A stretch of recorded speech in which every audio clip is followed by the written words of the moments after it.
दोस्तों, 2 अक्टूबर के दिन हर साल एक प्रश्न उठता है कि गांधी कितने प्रासंगिक हैं। हर साल ये प्रश्न उठता है, इस साल भी प्रश्न उठेगा। हर लेख में ये बात पूछी जाती है कि गांधी कितने प्रासंगिक हैं। हर डिबेट में ये बात पूछी जाती है कि गांधी कितने प्रासंगिक हैं। हर भाषण में कहा जाता है कि गांधी कल भी प्रासंगिक थे, आज भी प्रासंगिक है। दोस्तों, गांधी अगर कोई विचार होते तो उसकी, कोई व्यक्ति होते तो उसकी प्रासंगिकता की बात होती, पर गांधी और गांधीवाद एक विचार है। व्यक्ति मर जाता है पर उसके विचार जिंदा रहते हैं। गांधी ने खुद ही कहा था कि गांधीवाद कोई विचार है और ये कोई विचार भी नहीं है। गांधीवाद जैसी कोई चीज़ नहीं है, क्योंकि गांधीवाद पहले भी था, आज भी है और कल भी रहेगा। वो गांधीवाद क्या था? वो बौद्ध दर्शन, जैन दर्शन और सांख्य दर्शन, गीता, इन सब चीज़ों का निचोड़ था। गांधीवाद क्या था? गांधीवाद आध्यात्म का प्रायोगिक रूपांतरण था। गांधीवाद आध्यात्मिकरण था, व्यक्ति का, राजनीति का, समाज का।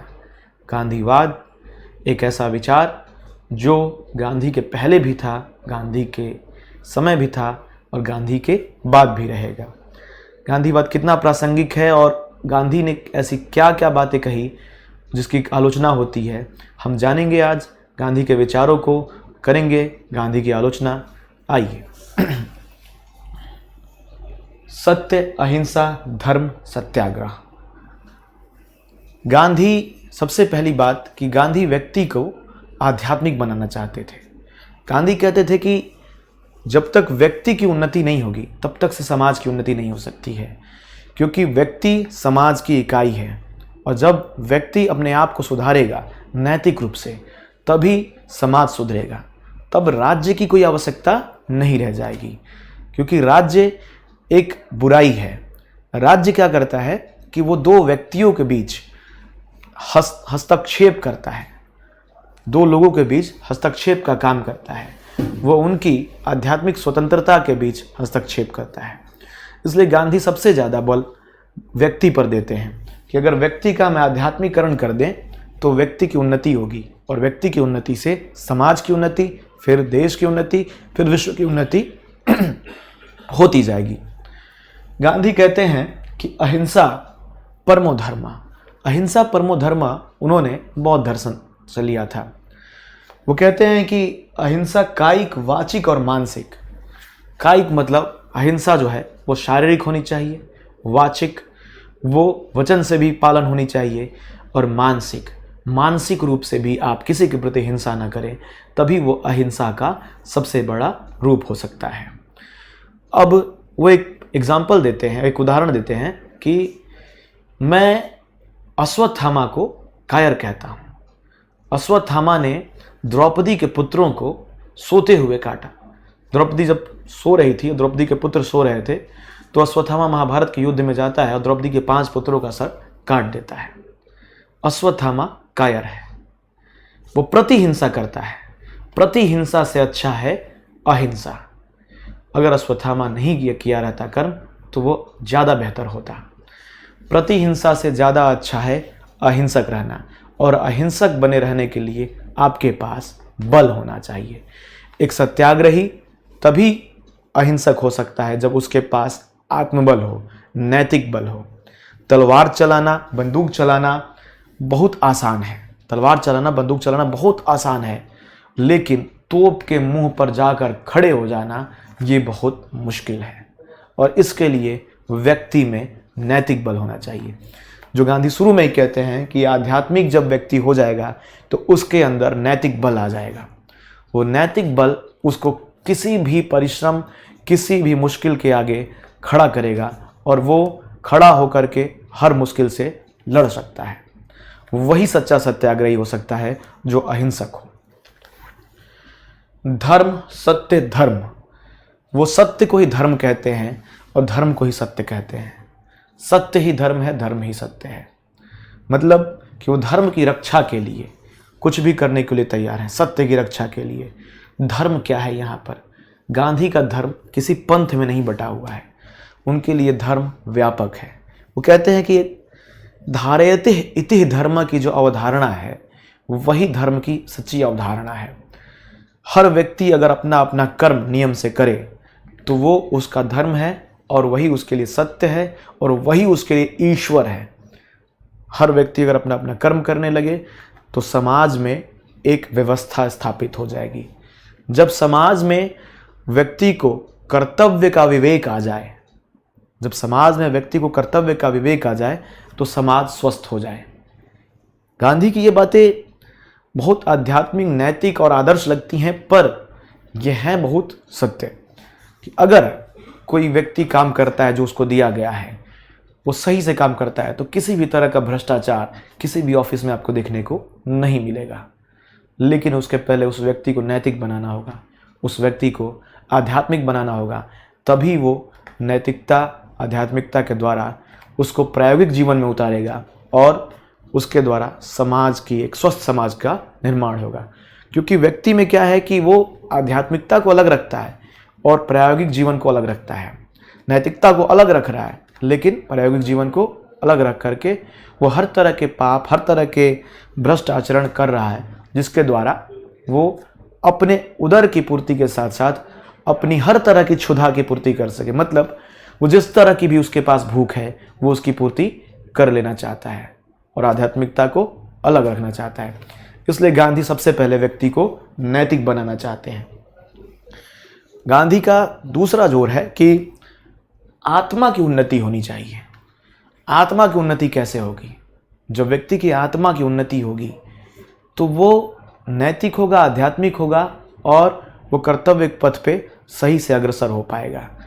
दुनिया में जितने भी समस्याएं दिख रही हैं वो व्यक्ति के कर्तव्यच्युत होने की वजह से, मतलब वो उसको जो काम दिया गया है उस काम को सही ढंग से नहीं करने की वजह से वो समस्या सबके सामने आ रही है। और वो काम सही ढंग से तभी हो सकता है जब उसकी आत्मा की उन्नति होगी। आत्मस्वराज, अपने इंद्रियों और अपने मन पर जिसका नियंत्रण हो गया वही स्वराज की प्राप्ति के लायक है। व्यक्ति के पास अगर आत्मस्वराज हो तो वो बाह्य स्वराज तुरंत प्राप्त कर लेगा, चाहे वो राजनीतिक स्वराज हो, चाहे वो आर्थिक स्वराज हो, चाहे वो सामाजिक स्वराज हो। सबसे पहले शुरुआत आत्मस्वराज से होती है। गांधी फिर आगे कहते हैं साध्य और साधन। वो कहते हैं कि साध्य की, अगर आपका साध्य ऊंचा है तो आपका साधन भी ऊंचा होना चाहिए। पवित्र साध्य की प्राप्ति पवित्रतम साधन से होनी चाहिए। मतलब कि अगर आप किसी देवता की पूजा कर रहे हैं तो उस देवता को उस हिसाब से चढ़ना चाहिए। अगर आप भूत की पूजा कर रहे हैं तो आपको भूत ही मिलेगा, अगर आप भगवान की पूजा कर रहे हैं तो आपको भगवान ही मिलेंगे। तो उस हिसाब से अगर आप काम करते हैं तो आप अपने साध्य की प्राप्ति कर सकते हैं। अगर आपको जाना है कहीं और, एक एग्जाम्पल लेते हैं कि अगर आपको कहीं जाना है, आपको अगर दिल्ली जाना है और आप कन्याकुमारी के लिए ट्रेन पकड़ते हैं तो आप उच्चतम साधन या पवित्रतम साधन नहीं पकड़ रहे हैं, फिर आपके साध्य की प्राप्ति नहीं हो सकती है। तो वो गांधी कहते हैं कि अगर आप जिस जगह भी पहुंचना चाहते हैं उच्चतम साधन आपका रहेगा, पवित्रतम साधन। मतलब वो चीज़ जितनी पवित्र होगी, जितनी नैतिक होगी और जितनी अच्छी होगी, आपका साध्य भी उतना पवित्र होगा। और साध्य और साधन की पवित्रता एक दूसरे से जुड़ी हुई है। गांधीवाद के अनुसार 7 सामाजिक बुराइयां। सिद्धांत रहित राजनीति। पहली बुराई, सिद्धांत रहित राजनीति। सिद्धांत रहित राजनीति से गांधी का अभिप्राय है कि राजनीति सिद्धांतों की बात तो करती है पर राजनीति में कोई सिद्धांत नहीं है।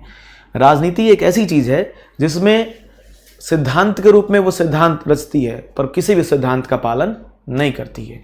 ये गांधी वो पहले व्यक्ति थे जिन्होंने राजनीति में आध्यात्मिकता और नैतिकता का समावेश किया था।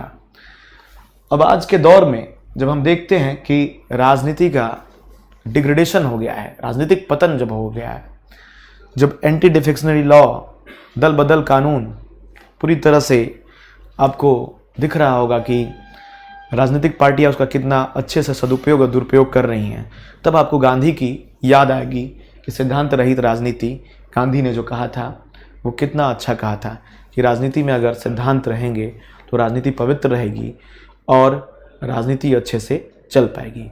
क्योंकि गांधी राजनीति को सेवा का माध्यम मानते थे। राजनीति एक ऐसी चीज़ है जिसके द्वारा आप व्यक्ति की और उन लोगों की सेवा कर सकते हैं जो अछूते हैं, जो कमज़ोर हैं, उनकी सेवा कर सकते हैं और आप उन्हें ऊपर उठा सकते हैं। पर आजकल राजनीति का इस दौर में इतना पतन हो गया है कि राजनीति सिर्फ और सिर्फ मुद्रा प्राप्ति का साधन, या फिर ये कहें कि व्यक्तिगत हितों को साधने का साधन बन गई है। तो गांधी इस दौर में भी प्रासंगिक हो जाते हैं जब वो कहते हैं कि सिद्धांत युक्त राजनीति होनी चाहिए। नानजी पालखीवाला वो मीनू मसानी के बारे में कहते हैं एक जगह कि he is too good to be fit in politics. वो इतने ज़्यादा अच्छे थे कि वो पॉलिटिक्स में फिट नहीं होते थे, लेकिन मीनू मसानी पॉलिटिक्स में फिट हुए, उन्होंने अच्छा काम किया।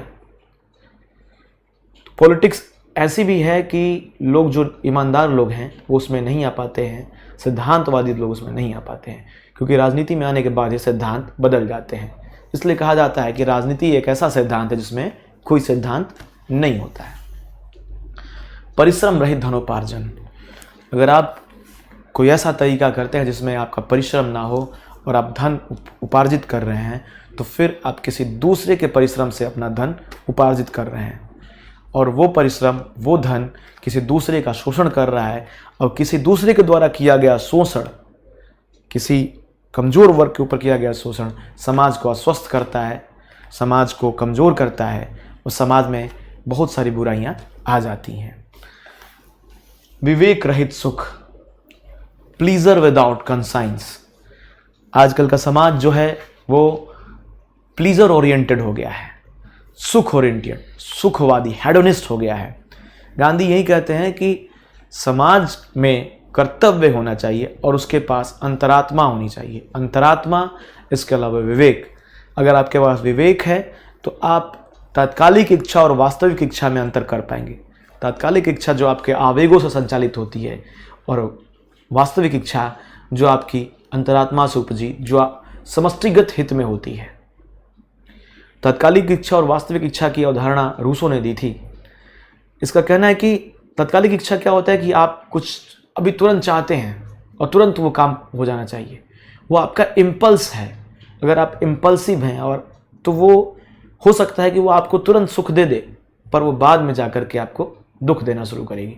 इसलिए हर सुख विवेक युक्त होना चाहिए। हर सुख के पीछे हमें ये सोच समझ कर निर्णय लेना चाहिए कि ये सुख कितना हमें प्रेरित करेगा, कितना हमें लाभ देगा। चरित्र शून्य ज्ञान। Knowledge without character.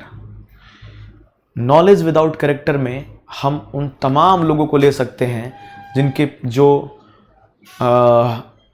अपने मेहनत से विद्या उपार्जित कर लेते हैं, उन पदों पे चले जाते हैं जहाँ से वो समाज को प्रभावित कर सके, लेकिन चरित्र उनका जब भ्रष्ट हो जाता है तो वो भ्रष्ट आचरण में लिप्त हो जाते हैं। चाहे वो बड़े अधिकारी हों, चाहे कोई भी, तुम तमाम जगहों पे हम देख सकते हैं, हर जगह देख सकते हैं। तो वो चीज़ें गांधी कहते हैं कि चरित्र सबसे बड़ा होना चाहिए, क्योंकि आपका अगर चरित्र ऊंचा है तो आप ज्ञान की सार्थकता को सिद्ध कर सकते हैं। लेकिन केवल ज्ञान प्राप्त तब करते हैं और चरित्र आपका निम्न है, फिर आप चरित्र से पतित हैं और आपका ज्ञान शून्य है। सदाचार रहित व्यापार। सदाचार रहित व्यापार का अभी हम सबसे जो कॉमर्स विदाउट ह्यूमैनिटी, सदाचार रहित व्यापार का हम सबसे ज़्यादा ताज़ा उदाहरण देखते हैं कि अभी कोविड के दौर में जो ऑक्सीजन सिलेंडर बेचे जा रहे थे 50,000, 1,25,000, वो क्या था? वो क्या था? अपने कंसाइंस को मार करके पैसे कमाने के लिए लोगों को, लोग मर रहे हैं उनके ऊपर पैसा कमाया जा रहा है। लोग आपदा में अवसर ढूंढ रहे थे। गांधी यही तो कहते हैं कि अगर समाज में ये बुराइयां रहेंगी तो समाज हमेशा अस्वस्थ रहेगा। चाहे समाज कितना भी आगे बढ़ ना जाए भौतिक रूप से, पर ये बुराइयां समाज को हमेशा खोखला करती रहेंगी। सदाचार रहित व्यापार। संवेदना रहित विज्ञान। Science without humanity. साइंस ने बहुत बड़े बड़े काम किए, पर अगर उस साइंस का सदुपयोग नहीं हुआ तो फिर क्या हुआ? वो गांधी के दौर में ही एटम बम का यूज़ किया गया जापान पे, और साइंस ने तो न्यूक्लियर बम बना दिया, पर एटम बम से जापान को तबाह कर दिया गया। उस न्यूक्लियर बम का यूज होना चाहिए था इलेक्ट्रिसिटी जनरेशन में, लेकिन उसे यूज़ किया गया किस तरफ? युद्ध की तरफ, किसी देश को तबाह करने के लिए, लाखों लोगों को मारने के लिए। हिटलर ने गैस चैम्बर का यूज किया। साइंस का यूज़ किस लिए किया? यहूदियों को मारने के लिए। तो उस दौर में गांधी देख रहे हैं कि विज्ञान का किस तरह से मिसयूज हो रहा है, और आगे तो विज्ञान और भी उन्नति करेगा। तो फिर विज्ञान के लिए ह्यूमैनिटी बहुत ज़रूरी है, और ह्यूमैनिटी नहीं होगी तो फिर विज्ञान का मिसयूज ही होगा। विज्ञान आपका एक अच्छा, कहा जाता है कि विज्ञान आपका एक अच्छा सेवक है, पर वो आपका बुरा मालिक है। Science is a bad master but a good servant. त्याग रहित उपासना। त्याग रहित उपासना का मतलब है कि जिस उपासना में त्याग नहीं हो, sacrifice without worship, worship without sacrifice, religion without sacrifice. हर धर्म में त्याग की भावना सिखाई गई है। आप उपासना तो कर रहे हैं, त्याग तो कर रहे हैं, उपासना तो कर रहे हैं, धर्म को तो मान रहे हैं, पर आपके अंदर त्याग की भावना नहीं है। आप अपने धर्म को श्रेष्ठ बताते हैं, अपने संसाधनों का त्याग नहीं कर पाते हैं, तो फिर क्या होगा? आपस में धर्म की लड़ाई होगी, उपासकों में लड़ाई होगी, और हर धर्म यही कहता है कि आप त्याग रहित, त्याग पूर्वक जीवन व्यापन करिए। कोई भी धर्म आपस में लड़ाई करने के लिए नहीं कहता है। गांधी इसी बात को कहते हैं कि अगर आपकी उपासना पद्धति में, आपकी उपासना में, आपके धर्म में त्याग नहीं सिखाया गया तो आपको कुछ नहीं सिखाया गया। और आप अगर इस तरीके से उपासना करते हैं कि आप त्याग नहीं कर सके किन चीज़ों का? अपनी बुराइयों का, तो फिर आप आगे नहीं बढ़ सकते हैं। ना आप बढ़ सकते हैं, ना आपका धर्म बढ़ सकता है, ना आपका समाज बढ़ सकता है। ये गांधी की 7 बुराइयां थी, गांधीवाद की 7 बुराइयां थी, जो कहते हैं कि गांधीवाद कहता है कि ये 7 सामाजिक बुराइयां हैं। गांधी की नहीं, गांधीवाद की नहीं, गांधीवाद के अनुसार 7 सामाजिक बुराइयां यही। गांधी का ट्रस्टीशिप का सिद्धांत, हृदय परिवर्तन, CSR। गांधी कहते हैं कि ये वो दौर है जहां पर उद्योगपति आगे बढ़ रहे हैं। गांधी आगे का दौर भी देख रहे थे कि कैपिटलिज्म हावी हो जाएगा, पूंजीवाद ऐसा हो जाएगा कि कुछ लोगों तक संसाधन सीमित हो जाएंगे। अभी ऑक्सफैम की इनइक्वालिटी रिपोर्ट जो आई है वो बताती है कि संसाधन कुछ ही लोगों के हाथ में सीमित हैं। एक डाटा है कि भारत में जो टॉप के 10 लोग हैं उनके पास पूरी वेल्थ का 57% उनके पास है। पूरी वेल्थ का 57% टॉप के 10 लोगों के पास है, और जो बॉटम है, जो नीचे के लोग हैं, उनके पास केवल 13% है। उसके बाद विश्व में जो टॉप के 10 लोग हैं, टॉप 10% लोग हैं, उनके पास 76% वेल्थ है पूरे विश्व के वेल्थ का, और जो पुअरेस्ट लोग हैं उनके पास केवल 2% वेल्थ है। तो गांधी तो यही कहते हैं कि पूंजीपति लोग वो पूंजी के मालिक नहीं हैं, जो उनको दिया गया है वो उस पूंजी के मालिक नहीं है, वो संसाधनों के स्वामी नहीं हैं, वो संसाधनों के ट्रस्टी हैं। कि वो संसाधन उन्हें समाज ने दिए हैं, किस लिए? ट्रस्ट करके कि आप इन संसाधनों का बेहतर इस्तेमाल करेंगे समाज के हित में। गांधी का ट्रस्टीशिप का सिद्धांत यही कहता है कि अगर इन समाज के संसाधनों का आप समाज के कल्याण के लिए उपयोग करते हैं तो फिर समाज आपको मानेगा। पर कैपिटलिज्म ये कहता है कि समाज के संसाधनों का स्वामित्व कुछ ही हाथों में होना चाहिए। और गांधी का ट्रस्टीशिप का सिद्धांत कहता है कि कोई भी पूंजीपति हो वो सिर्फ और सिर्फ ट्रस्टी है समाज के संसाधनों का, जो उनको फिर वापस दे देना है। और इसीलिए शायद कॉर्पोरेट सोशल रिस्पॉन्सिबिलिटी, शायद गांधीवाद की बात है, कॉर्पोरेट सोशल रिस्पॉन्सिबिलिटी को लाया गया ताकि कॉर्पोरेट भी अपनी इस सोशल रिस्पॉन्सिबिलिटी को समझ सके। केवल और केवल व्यक्तिगत प्रॉफिट, केवल और केवल अपनी उन्नति सोचने के लिए, इससे क्या हुआ कि जो गरीब हैं, जो कमज़ोर हैं, उन लोगों का लगातार शोषण होते गया। गरीब और कमज़ोर लोग कमज़ोर से कमज़ोर होते गए। फिर इस दौर में गांधी की याद आती है और गांधी के इसी याद की वजह से, गांधीवाद की वजह से शायद कॉर्पोरेट सोशल रिस्पॉन्सिबिलिटी को लाया गया और उद्योगपतियों को, पूंजीपतियों को याद दिलाया गया कि आप इसी समाज से जुड़े हुए हैं और आपको इस समाज के प्रति अपनी उत्तरदायित्व को निभाना है और 2% 3% जितना भी आप योगदान करते हैं आपको करना होगा। हर धर्म में त्याग की बात की गई है, इस्लाम में भी ज़कात की बात की गई है, क्योंकि आप अपने पास जो कमाते हैं वो कुछ हिस्सा उन लोगों को दीजिए जो दमित हैं, शोषित हैं, वंचित हैं उन संसाधनों से जिन संसाधनों पे आपका स्वामित्व है। यही कहते हैं गांधी कि हर संसाधन, जो कुछ आप उपभोग कर रहे हैं वो ट्रस्टी हैं आप। अब ये ट्रस्टीशिप का सिद्धांत गांधी के पास कहाँ से आता है? क्योंकि गांधी आध्यात्मिक व्यक्ति थे।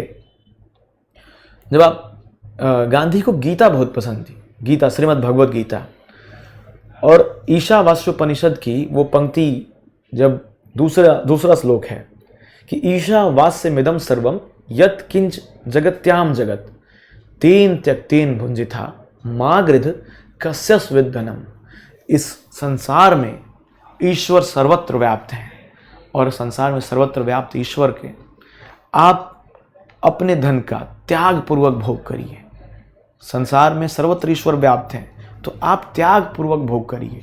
और यही त्याग पूर्वक भोग आज हम देखते हैं कि नए टर्मिनोलॉजी में आकर आ गया है, जिसको हम सस्टेनेबल डेवलपमेंट कहते हैं। समावेशी विकास की जो अवधारणा है वो इसी वजह से आई। अभी हम इन्वायरमेंट पे जब चर्चा करेंगे तो फिर आएंगे गांधीवाद और इन्वायरमेंट पे। तो आप ये समझ गए होंगे कि गांधी का ट्रस्टीशिप क्या है, हृदय परिवर्तन। गांधी का हृदय परिवर्तन का जो बात है उस पर बहुत विवाद है। गांधी कहते हैं कि समाज में समानता आए, साम्य आए, पर जिस तरह से साम्यवादी चाहते हैं उस तरह से नहीं। तो किस तरह साम्य आए? साम्यवादी क्या चाहते हैं कि वो क्रांति करें और जो धनी लोग हैं उन लोगों से संसाधनों का स्वामित्व छीन करके उनके संसाधन जो हैं उनको बांट दें। किस में बांट दें? जिन लोगों के पास संसाधन नहीं है, और सबको इक्वल कर दें। तो गांधी कहते हैं कि हृदय परिवर्तन होगा। किसका हृदय परिवर्तन होगा?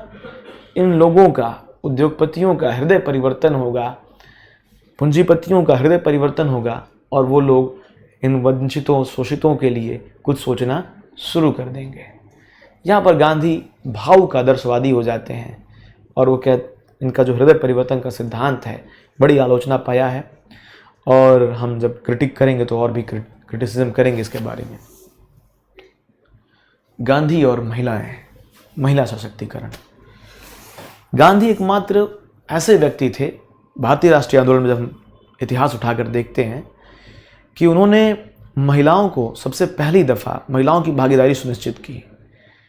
महिलाओं की भागीदारी कैसे सुनिश्चित की?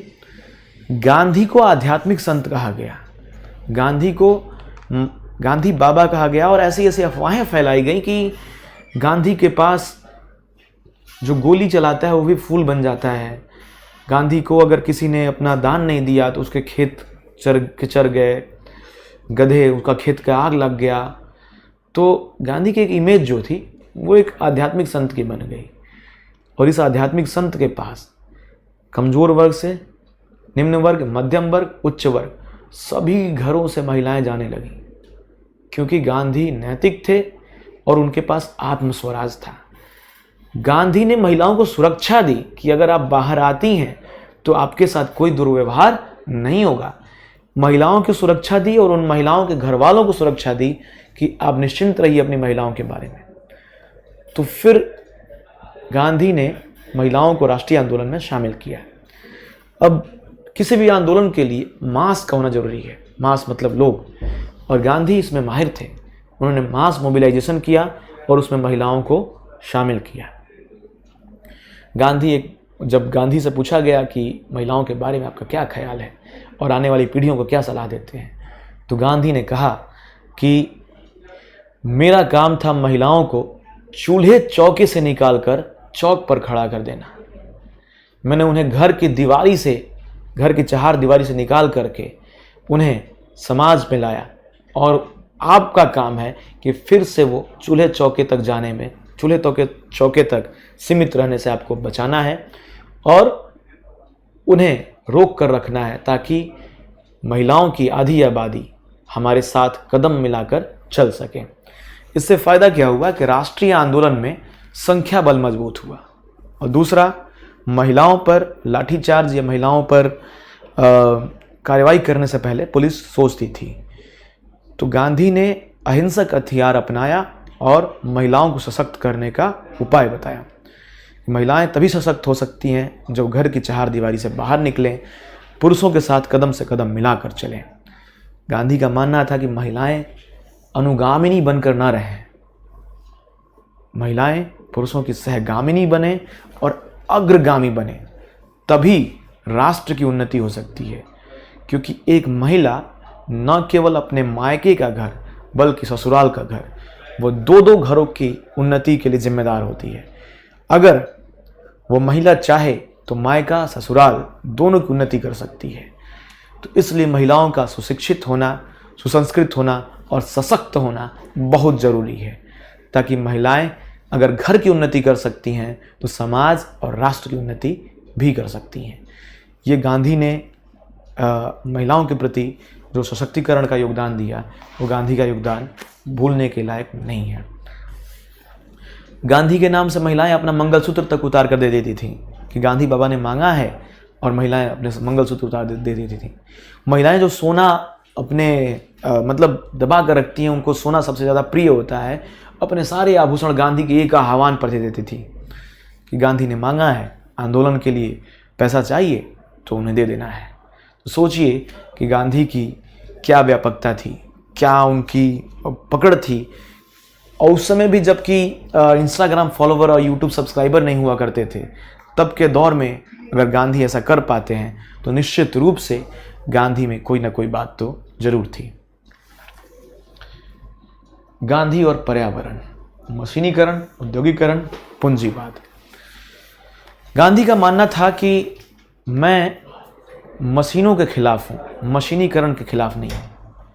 वो कहते थे कि मैं मशीनों के खिलाफ हो ही कैसे सकता हूँ, जबकि मैं जानता हूँ कि मेरी एक छोटी सी दंत कुरेदनी जिसे मैं दांत खोदता हूँ वो भी एक मशीन है, मेरा ये चश्मा ये भी एक मशीन है, और सबसे ज़्यादा मेरा जो शरीर है वो भी एक नाजुक यंत्र है।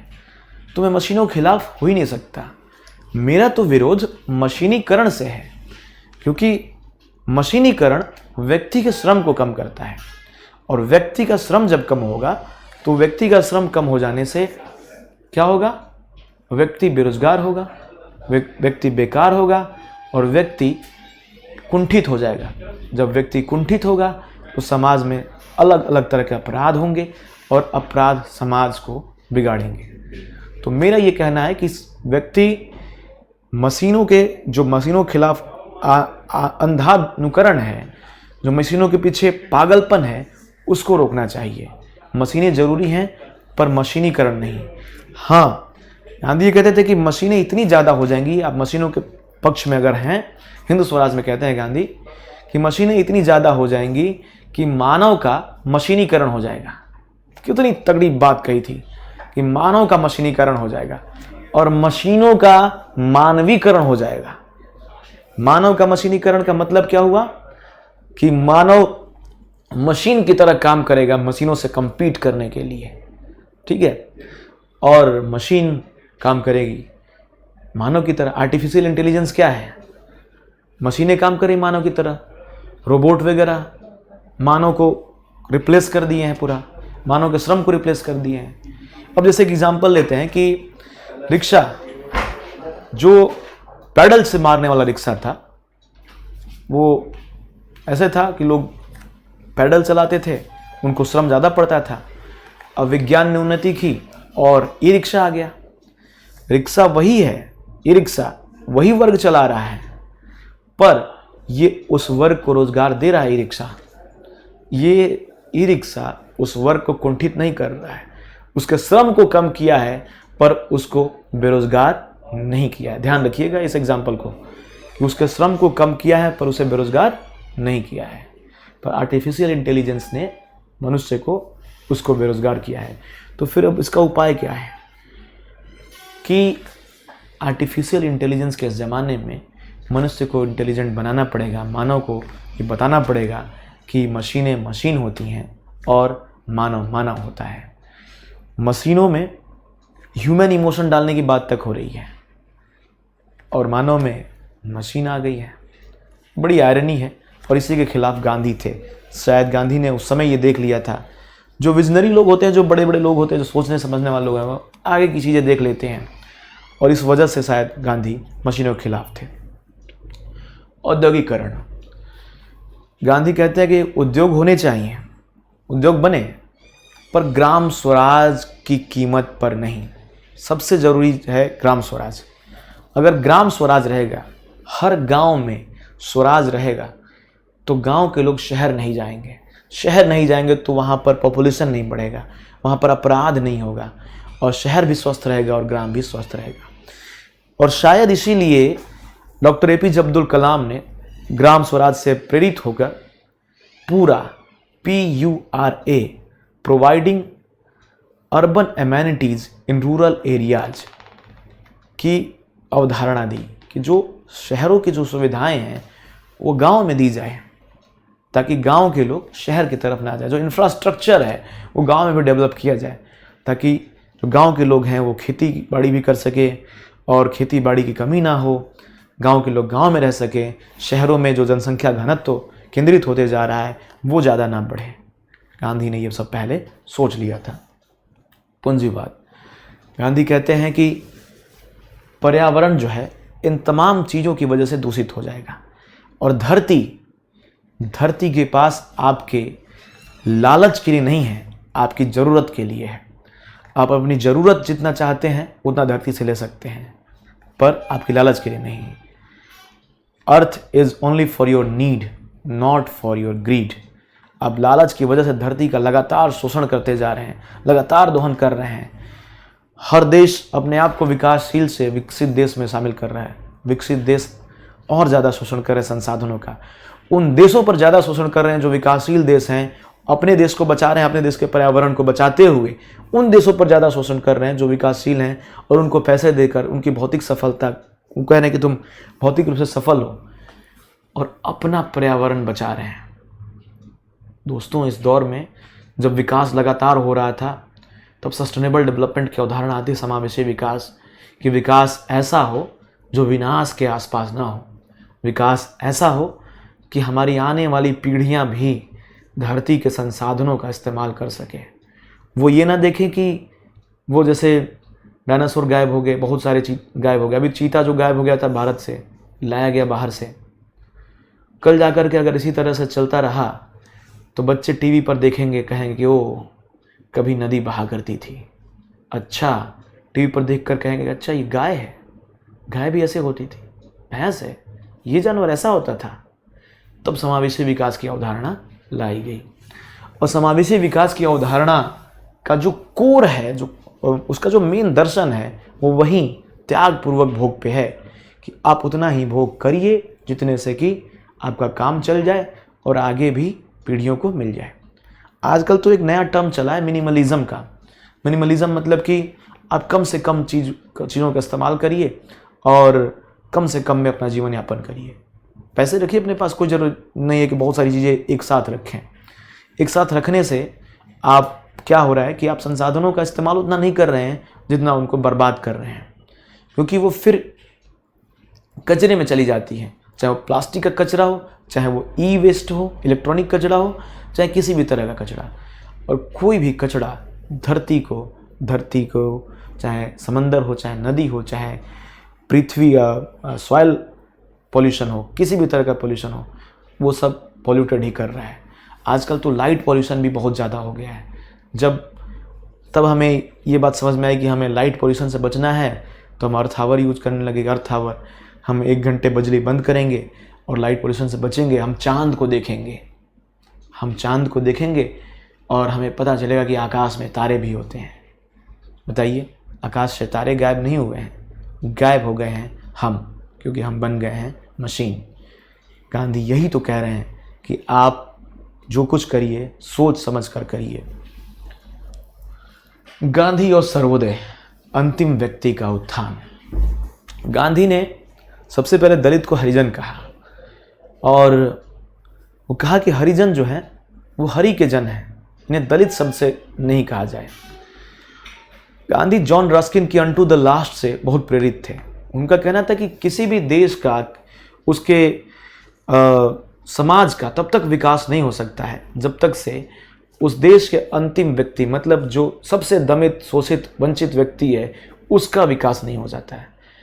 सभी का उदय ही समाज के उदय के लिए आवश्यक है। अब जैसे हम इस बात को जानते हैं पर समझते नहीं, इसका एग्जाम्पल मैं देता हूँ कि कोविड ने समझा दिया कि आपकी सुरक्षा मेरी सुरक्षा, मेरी सुरक्षा आपकी सुरक्षा है। मतलब अगर आप कोविड से बचे थे तो हम भी बचे थे, अगर हम बचे थे तो आप बचे थे। अगर एक व्यक्ति संक्रमित हुआ तो दूसरा भी संक्रमित हुआ। तो इसने ये बताया कि सभी का जब उदय होगा तभी सब एक साथ उदय कर सकते हैं। मतलब coexistence is the only existence, सह अस्तित्व ही एकमात्र अस्तित्व की अवधारणा है। चाहे वो अस्तित्व हम इकोलॉजिकल टर्म में देखें, चाहे सोशियोलॉजिकल टर्म में देखें, या फिर हम साइकोलॉजिकल टर्म में देखें। अगर जो इकोसिस्टम है वो बचा रहता है, मतलब इकोसिस्टम आप समझ ही रहे हैं, इकोसिस्टम अगर बचा हुआ है तो फिर हम बचे हैं, हम बचे हैं तो इकोसिस्टम बचा है। तो गांधी यही कहते हैं कि अगर सभी का उदय होता है, अंतिम व्यक्ति का उदय होता है, तो समाज का उदय हो सकता है। ये अवधारणा उन्होंने जॉन रस्किन की अनटू द लास्ट पुस्तक से ली थी। गांधी की आलोचना।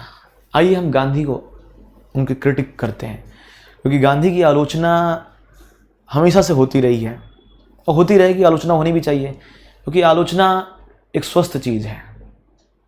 अब एक सिरे से खारिज नहीं कर सकते हैं, पर आलोचना करके हम उन बिंदुओं को निकाल देंगे जिससे कि आपको लिखने में आसानी हो। क्योंकि हमें एक बैलेंस्ड अप्रोच रखना है यूपीएससी के लेकर के, सिविल सर्विसेज के एस्पिरेंट के लिए। लिखें इस तरह से कि वन साइडेड ना लगे, कोई एक्सट्रीमिस्ट अप्रोच ना लगे। सबसे पहले वर्णाश्रम, वर्णाश्रम को वो मानते थे। गांधी वर्णाश्रम व्यवस्था को मानते थे। कहते थे कि वर्णाश्रम व्यवस्था अच्छी थी। क्यों? क्योंकि उसमें अनावश्यक प्रतियोगिता नहीं होती थी, और अनावश्यक प्रतियोगिता से बचने के लिए वर्ण व्यवस्था सही थी कि उसमें ब्राह्मण होता था, क्षत्रिय होता था, वैश्य होता था, शूद्र होता था, और सभी लोग अपने अपने जो उनके निर्धारित कर्म थे उसमें वो कर्म करते थे। और जो व्यक्ति टैलेंटेड था वो अपना वर्ण भी बदल सकता था, उस हिसाब से काम कर सकता था। पर अनावश्यक प्रतियोगिता नहीं होती थी। चूंकि अनावश्यक प्रतियोगिता नहीं थी तो समाज में आपस में सामंजस्य था, भाईचारा था, और लोग एक साथ अच्छे से जी रहे थे। पर गांधी का वर्णाश्रम व्यवस्था इस दौर में कट जाएगा। यह न्यू लिबरल इकोनॉमी है, यह जो ग्लोबलाइजेशन का दौर है, इस दौर में आप व्यक्ति को उसके वर्ण से कैसे बांट सकते हैं? जब पल पल चीज़ें बदल रही हैं, हर व्यक्ति में अलग अलग गुण हैं। आज के दौर में कोई व्यक्ति अगर पढ़ा रहा है तो जरूरी नहीं कि वो किसी विशेष वर्ण से हो। कोई व्यक्ति अगर युद्ध कर रहा है तो जरूरी नहीं कि किसी वर्ण से हो। उद्यमिता किसी के वर्ण देखकर नहीं आ रही है, उसके बुद्धि, उसके काबिलियत पे आ रही है। अब गांधी रहते तो कहते अरे उद्यमी है, एंटरप्रेन्योर है, तो फिर इसे तो वैसे होना चाहिए। ऐसा नहीं है। आज के न्यू लिबरल इकोनॉमी में वर्णाश्रम व्यवस्था गांधी की, हालांकि उस समय भी इनकी आलोचना हुई थी, अंबेडकर ने काफ़ी आलोचना की थी।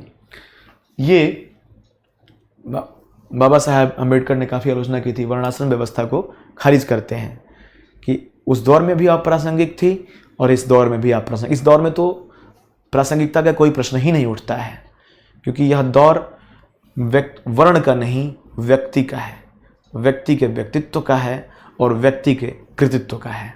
कि अगर व्यक्ति अपनी कृति से, अपनी रचना से, अपने उद्यमिता से कुछ हासिल करना चाहता है तो वह हासिल कर सकता है। यह दौर सबके लिए खुला है, ये ओपन इकोनॉमी है, और व्यक्ति जो चाहे हासिल कर रहा है, कर्म, और सबको हासिल हो रहा है, सबको प्राप्त हो रहा है। जब से इंटरनेट, जब से डिजिटल क्रांति आई है, तब से तो अब सब कुछ, जितने भी सामाजिक पहले के पैमाने थे वो डाइल्यूट हो गए हैं। गांधी रहते तो कहते कि अरे ये सब कहाँ चले गए। मोबाइल को, मशीनों का जो मशीनीकरण का विरोध करते हैं, मोबाइल, स्मार्टफोन ये सब देखते हैं गांधी तो कहते हैं कि अरे तो बड़ा दिक्कत हो गई, हम तो क्या चाहते थे और क्या हो गया, क्या से क्या हो गया। हृदय परिवर्तन, हृदय परिवर्तन, जब वो उद्यमियों को कहते हैं कि हृदय परिवर्तन होना चाहिए, तो हृदय परिवर्तन कैसे कराएंगे आप? जो आप भूदान और ग्रामदान की बात कर रहे हैं, भूदान ग्रामदान आपने कितने करवा लिए? कितने लोगों ने भूदान किए, कितने लोगों ने ग्रामदान किए? कुछ उदार लोगों ने किए। उससे ज़्यादा तो जमींदारी उन्मूलन कानून जब आया, उससे ज़्यादा जमीन आ गए। आप राज्य को एक बुराई मानते हैं, राज्य की इंटरफेरेंस को आप चाहते ही नहीं। पर गांधी का आपका हृदय परिवर्तन और राज्य का जो आलोचना है वो यहाँ पर धूमिल इसलिए हो जाता है क्योंकि जितने भी पॉलिटिकल फिलोसोफर हुए हैं, पॉलिटिकल साइंटिस्ट हुए हैं, उनका ये कहना था कि राज्य एक आवश्यक बुराई है।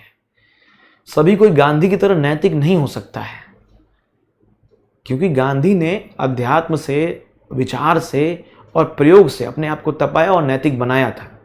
ये बात हम मानते हैं, पर सबके ऊपर ये निर्भर नहीं है, क्योंकि सबकी मेधा शक्ति, सबका इंटेलिजेंस, सबकी सोचने समझने की शक्ति अलग अलग है। तो ये निर्भर नहीं, ये हृदय परिवर्तन नहीं हो सकता है। उसके लिए कानून चाहिए ही चाहिए, और कानून चाहे तो हृदय परिवर्तन करा सकता है, तो राज्य चाहे तो हृदय परिवर्तन करा सकता है। ग्राम स्वराज, गांधी का ग्राम स्वराज ठीक है, ग्राम को अपने ऊपर निर्भर होना चाहिए, आत्मस्वराज होना चाहिए, कुटीर उद्योग होने चाहिए, हाथ से बनी चीज़ें होनी चाहिए। पर उस दौर में, जिस दौर में मास प्रोडक्शन हो रहा है, जिस दौर में एक एक सेकंड में कितनी कितनी चीज़ें प्रोडक्शन में चली जा रही हैं, और ये दौर इकोनॉमी का, नॉलेज इकोनॉमी का, लिबरल इकोनॉमी का दौर है, ग्राम स्वराज कहाँ तक सार्थक हो पाएगा? उसके लिए हमें स्पेशल इकोनॉमिकल जोन जो बनाए गए, जो हमें बड़े बड़े फैक्ट्रियाँ लगाई गई, कुछ सोच कर लगाएंगे कि यहाँ पे लोग आएंगे, काम करेंगे, एक माहौल बनेगा और एक प्रतियोगी माहौल बनेगा, क्योंकि प्रतियोगिता से विकास तो होता ही है। प्रतियोगिता आपके भीतर कुछ कर गुजरने की क्षमता लाती है और उससे विकास होता है। ग्राम स्वराज रहने के लिए, शांति के लिए, आदर्श व्यवस्था के लिए अच्छा है, पर मास प्रोडक्शन के लिए, बड़े बड़े फैक्ट्रियों के लिए हमें एक ऐसा जोन चाहिए जहाँ पर हम लोगों से, जहाँ रिहायशी इलाके हैं वहाँ से हट करके बनाए जा सके और वहाँ पर फैक्ट्रियाँ लगाई सके। अब बताइए आप, ग्राम स्वराज में बड़ी बड़ी फैक्ट्रियाँ कैसे लग सकती थी? वहाँ पे कारखानों से धुएं निकलेंगे, आर्सेनिक निकलेगा, शीशा निकलेगा, लोगों का जीना मुहाल हो जाएगा। ग्राम स्वराज यहाँ पर गांधी का कट जाता है। आलोचना के पर्पज से ये पॉइंट हम इसमें दे सकते हैं। आदर्शवाद, गांधी बहुत ज़्यादा आदर्शवादी थे। वो हर चीज़ में एक आदर्श की स्थापना करते हैं। फिर वो कहते हैं कि मैं आदर्शवादी हूँ और अराजकतावादी हूँ, आई एम एन अनार्किस्ट। अराजकतावादी हूँ मैं राज्य को नहीं चाहता हूँ मैं। वो जब ब्रिटिश जाने लगे थे तो कहे कि भगवान के लिए हमें छोड़कर चले जाइए।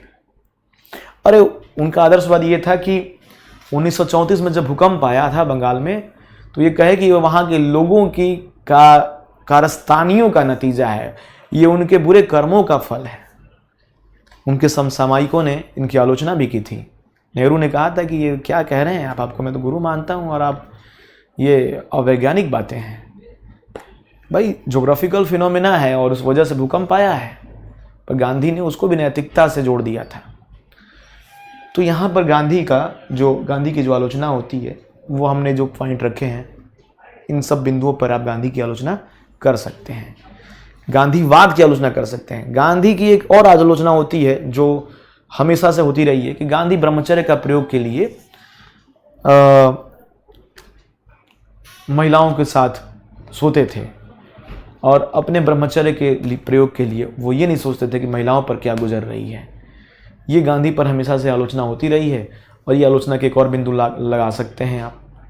फिर एक सबसे बड़ी आलोचना जो होती है गांधी की कि जब भगत सिंह को फांसी दी जा रही थी, तो 1931 में गांधी इरविन जो समझौता हुआ, वो चाहते तो भगत सिंह को बचा ले सकते थे, पर ये गांधी की व्यक्तिगत महत्वाकांक्षा थी, उनकी राजनीतिक महत्वाकांक्षा थी कि भगत सिंह अगर आएंगे तो भगत सिंह का कद बड़ा हो जाएगा और गांधी का कद धूमिल हो जाएगा। ऐसी आलोचना की जाती है गांधी की। अब ये गांधी चाहते तो गांधी इसको बचा सकते थे। आप इस बात की आलोचना के बिंदुओं में लिख सकते हैं। फिर वे फॉरवर्ड जो निष्कर्ष निकालेंगे हम, निष्कर्ष में हम ये लिखेंगे या बोलेंगे या जानेंगे कि गांधी एक व्यक्ति के रूप में चाहे जैसे भी हों, गांधी एक विचार के रूप में शुरू से प्रासंगिक थे, आगे भी प्रासंगिक हैं, आगे भी प्रासंगिक रहेंगे। अब रही इस बात की कि भगत सिंह की उन्होंने क्यों नहीं छुड़ाया, भगत सिंह को क्यों नहीं बचाया, तो गांधी ने कहा कि बकौल गांधी की वो हमारी विचारधारा अहिंसा को नहीं मानते थे। और ऐसा नहीं कि मैंने कोशिश नहीं की बचाने की, गांधी कहते हैं ऐसा नहीं कि मैंने कोशिश नहीं की, पर ये उतना तगड़ा तर्क नहीं है। गांधी चाहते तो आमरण अनशन करके बचा ले सकते थे, ये सब कोई कहते हैं। गांधी एक ऐसे व्यक्ति थे जिन्होंने भारतीय राष्ट्रीय आंदोलन को 1915 के बाद से न केवल प्रभावित किया बल्कि उसकी दिशा ही मोड़ दी और उसको डोमिनेट किया। वो आध्यात्मिक संत थे या एक कुशल राजनीतिज्ञ थे, कुछ लोग कहते हैं तेज राजनीतिक, कुछ लोग चालाक शब्द यूज करते हैं उनके लिए। तो चाहे जैसे भी हो, ये डिसाइड करना आपका काम है कि वो कैसे थे। अगर आप गांधी को मानते हैं तो आप गांधी की पूजा करने लगेंगे, अगर आप गांधी को नहीं मानते हैं तो आप गांधी की आलोचना करेंगे और गांधी के विरोधियों की पूजा करेंगे। पर एक व्यक्ति के रूप में गांधी इतने प्रासंगिक है कि आगे चल कर के गांधीवाद, Nelson Mandela, Martin Luther King और म्यांमार में आंग सान सू की, उन्होंने एक ऐसा तरीका दे दिया अहिंसक आंदोलन का जो कि आज भी लोग उसको अपना रहे हैं। ऐसे ही नहीं किसी व्यक्ति की हर देश में, लगभग कई देशों में मूर्तियां मिल जाती हैं। ऐसे ही नहीं कोई मोहन महात्मा बन जाता है, ऐसे ही नहीं कोई सिद्धार्थ बुद्ध बन जाता है, और ऐसे ही नहीं कोई नरेंद्र विवेकानंद बन जाता है। उसके लिए व्यक्ति को खुद को तपाना पड़ता है, खुद को जलाना पड़ता है। और गांधी ने वो तपिश झेली थी। गांधी की तो आलोचना उनके पुत्र करते थे कि आप राष्ट्रपिता बनने के चक्कर में अपने एक योग्य पिता नहीं बन सके। तो गांधी की आलोचना होती रहेगी, गांधी को हम पढ़ते रहेंगे, पर गांधी उतने ही प्रासंगिक बने रहेंगे जितने वो कल थे उतने ही आज हैं। गांधी को पढ़िए, जानिए, आलोचना करिए, उनकी निंदा करिए, उनकी पूजा करिए, ये सब आपके ऊपर निर्भर है। आप क्या चाहते हैं, कैसा चाहते हैं। As a civil service aspirant आपको गांधी के दोनों पक्षों को समझना होगा, उसको लिखना होगा। और मुझे लगता है ये सेशन आपके लिए काफ़ी फ्रूटफुल होगा। अगर आपको अच्छा लगा तो अच्छी बात है। बने रहिए हमारे साथ। यूनिक एग्जाम्स IAS ऐसे और भी फ्रूटफुल सेशन आपके सामने लाता रहेगा।